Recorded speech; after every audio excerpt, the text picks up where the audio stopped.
او افغان کډوالو ته د جنرال مبین تود هرکلی.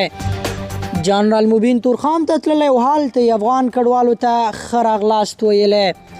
هغه چې د پاکستاني ریاست د کړنو سرسخت مخالف بلل کیږي.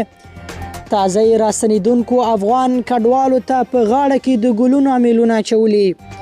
په یو ویډیو کې لیدل کېږي چې جنرال مبین ته یو افغان مهاجر په ژړغوني غاښ د پاکستاني حکومت له ظلم شکایت کوي. دغه مهاجر جنرال مبین ته وایي پاکستاني حکومت ورڅخه 50,000 کلدارې په ظلم واخیستلې. جنرال مبین ورته زیاتوي دوی په هر صورت له موږ خپل غاچ اخلي. جنرال مبین دغه افغان مهاجر ته 100,000 افغانۍ ورکوي. وایي موږ در سره د خپلې خولې کپ مړۍ هم نیموو.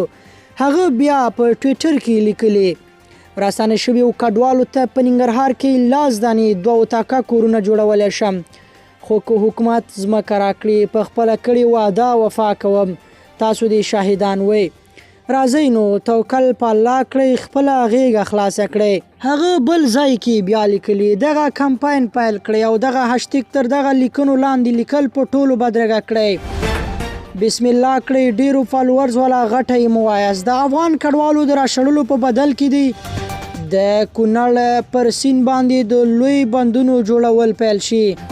هغه دا هشتګ د کونړ سیند اوبه را مهار کړئ کارولی دی.